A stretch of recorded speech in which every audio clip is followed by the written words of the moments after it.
y'all, welcome to my channel, Living Life with Leticia. Thank y'all for coming back. Let's just get off in today's devotion. Blessed is he. Everything Satan offers us looks good. And that's Psalms 1:1-3. Blessed is often a synonym for happy. If happy is what we want to be, then the psalmist gives us some ideas as to how to achieve it. The main thing he tells us is what not to do and who to avoid. Understand whose advice we listen to comes first. It can be difficult to know who is wicked, who is trying to lead us away from God.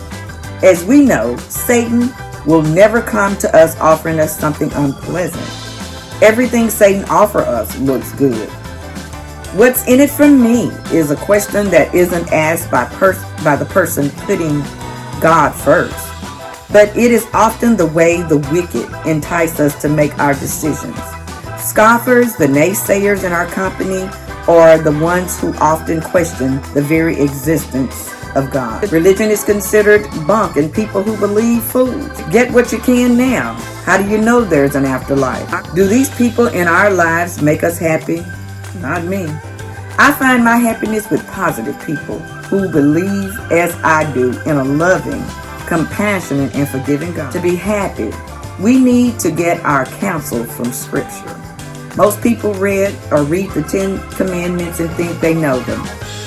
But read a little further, and the commandments are broken down into some very specific rules to live by. Jesus goes further with the Beatitude, another list that promises happiness and is an important part of his Sermon on the Mount. If we meditate on these guidelines and from them take counsel, our life may not be free of pain or trouble, but we will be happy. Today's prayer is, Lord, may I love your laws. Amen. That's all it is. May I love your laws.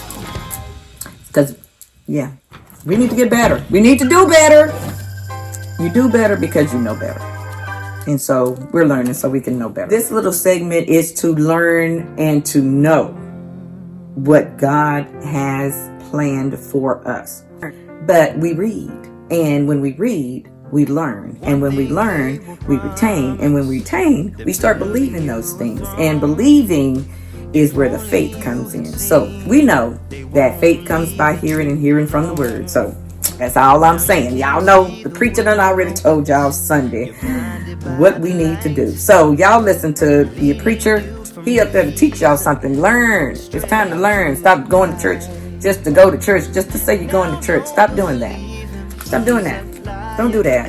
Don't do that. Don't go to church just to say that you go to church. Go to church to be a part of something. Make that service the best service that you can attend. So it's not just up to the preacher to get up there and preach a word. You got to go with a right heart and a clear mind and bless you when you go to church. Don't just go just to go. Today, we're going to talk about tax time. Yes, springtime has arrived. It's almost April 15th.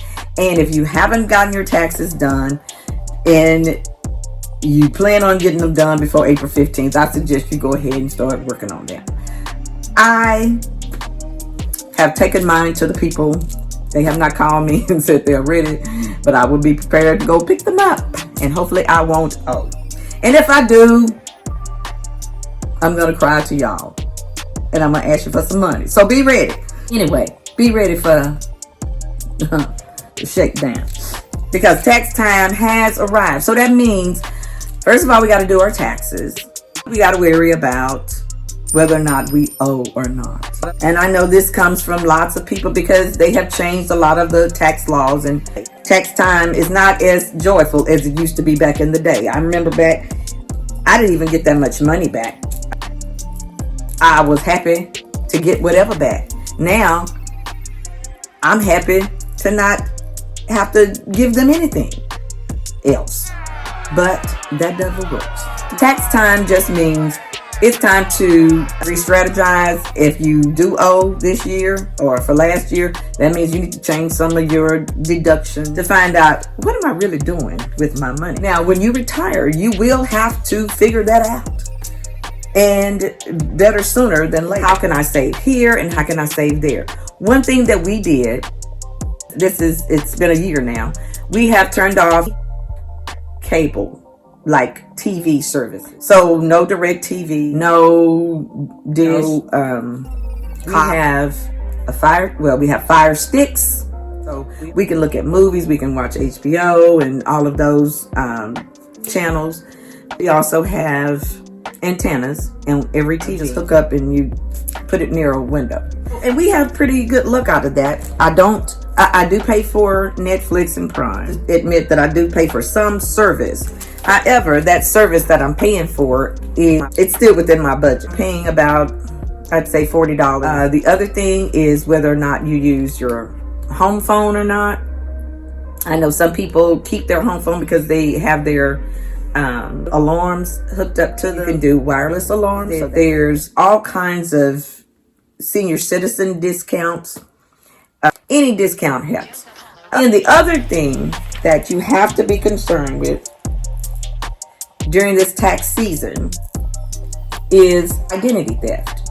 7-8 years ago, I was doing our taxes, or going through TurboTax, which is how I always had filed. They had already received a return from me, so I had to mail it. It was like April 14th, and the deadline was the next day. So post office mail it instead of mailing anything. So I did not include any of the paperwork that I needed.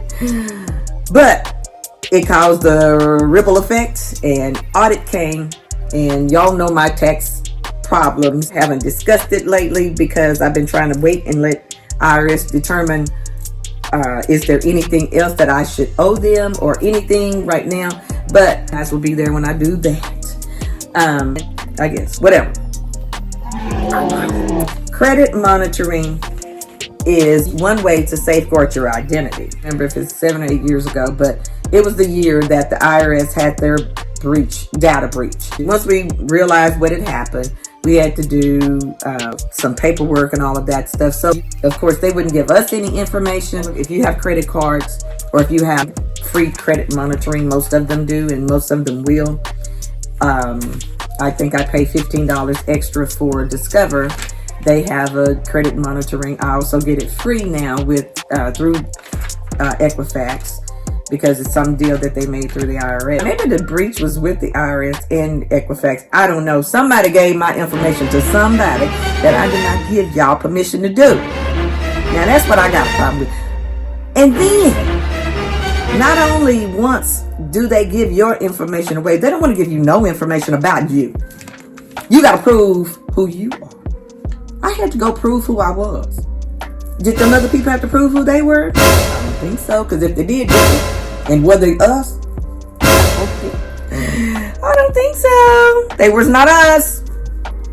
But I don't know that they had to prove anything. However, I did. Keep track of your information. Try not to let it get into the wrong hands. My information, they say, is on the dark web. Wherever the dark web is. It's scary out there. It's dark. But I want my information out of that web and put some light on it. Okay. Check your bank accounts. And they say S with a us. Accounts. So if you have more than one or two, which I have checked all of your accounts, make sure nothing looks weird. Even if it's $1, a penny, a dime, a quarter, you have to do that, because people have gotten really smart. They try to do a little bit first, and then they come back with the big amount, and then, they figure, oh, I got 10 cents in there, I can get 10,000. Well, no, because hey, that's my business, what I got in my bank account, not yours. Just keep managing yours. Okay. Create a strong password for your accounts. I do most of my things online, and most people do these days. I thank God for technology. I really do. I love technology. I love it that I can pay my bill and I don't have to talk to nobody. I don't have to go nowhere. I can do right here. I can just bam, bam, bam, and I got them all paid in an hour. I ain't had to do nothing but lift one finger. But people have also decided, hey, she ain't lifting no fingers to get her information out. I ain't gonna lift no fingers to her information in to me. Well, I'm sorry, Mr. Dark Web Dude. Stop trying to steal information. Go get a job. Work. I did it. They doing it. They doing it. They working. Go get you a job. Make your own money. Do not steal money from people. Do not steal nothing from people. Get your own. That's just it. Get your own. Don't go robbing nobody. Do you realize that somebody had to work for that? Put it back. Don't go stealing nothing out of no store, because you know that's the reason that I gotta pay $7 for a bottle of lotion, because you keep stealing it. Stop doing stuff, because it has a ripple effect. A ripple effect, meaning that you ain't the only one that it's gonna affect. It's gonna go on, and then it'll be locked up. We gotta knock on the door to try to get a pair of underwear, out of your regular store. No, I don't want to do that. I want to go and pick my own underwear. I want to go and hold them up, look at them, turn them around. I just want to do that. I don't want nobody having to give me my underwear from behind the counter. And if you keep stealing, that's what it's gonna be. Underwear behind the counter. I'm just saying. Y'all know that it's gonna get to that. Everything else behind the counter. They ain't gonna have no store. It's gonna be behind the counter. The store is behind the counter. What you need? I'll get it for you. You want some orange juice and sausage and eggs? I will go and get it for you. Hold on. What kind? Is this one? This one? Eggs? You don't want that. That's what it's gonna get down to. That's what it's gonna boil down to. Everything's behind the counter. I mean, and you can't blame them. It's their store. You keep coming in here stealing stuff. Don't do that. Don't do that. Don't do that. I have been going through some things with my taxes, and if you guys, girls and guys, have ever seen anything, I put some negative comments about a company or two that we've been dealing with, and so that's still not over. It's not over, no. So tax time. Say it 3 times. No, don't do it. It'll make them come get you. They'll come audit you. Don't say tax time 3 times, because they'll come audit you. But you don't want them to come audit you. But it wasn't, you know what? It wasn't that bad. It wasn't that good, but it wasn't that bad. But anyway, it brought some things to light, and I'm glad that we got a chance to go through that. Okay, so we're going to monitor your credit reports, and that means your Experian, your Equifax, and your TransUnion. For any fraudulent activity, you're going to check your bank accounts. Examine your accounts for any suspicious activity. If you spot anything questionable, address it immediately. You're going to secure your accounts with a great passwords and strong and unique passwords for each of your accounts, including your social media and your email account. We're going to always talk about something that has to do with you and me and my retirement and making it work for all of us. Life is so funny. You go through a lot of things that you're so afraid of going through. But once you go through those things, you realize that all you had to do was just go through them and not be afraid at all. And I hope that you make your life the best that you can make it, because it's so short. By the time you get ready to do something, it's time for you to go to the house. And home is up there. So we got to do something down here that's going to make our light shine while we're here, and make our light shine even greater when we're not. That's all. I hope you have a great rest of your week. Like, share, and subscribe right down below. Be blessed and be a blessing.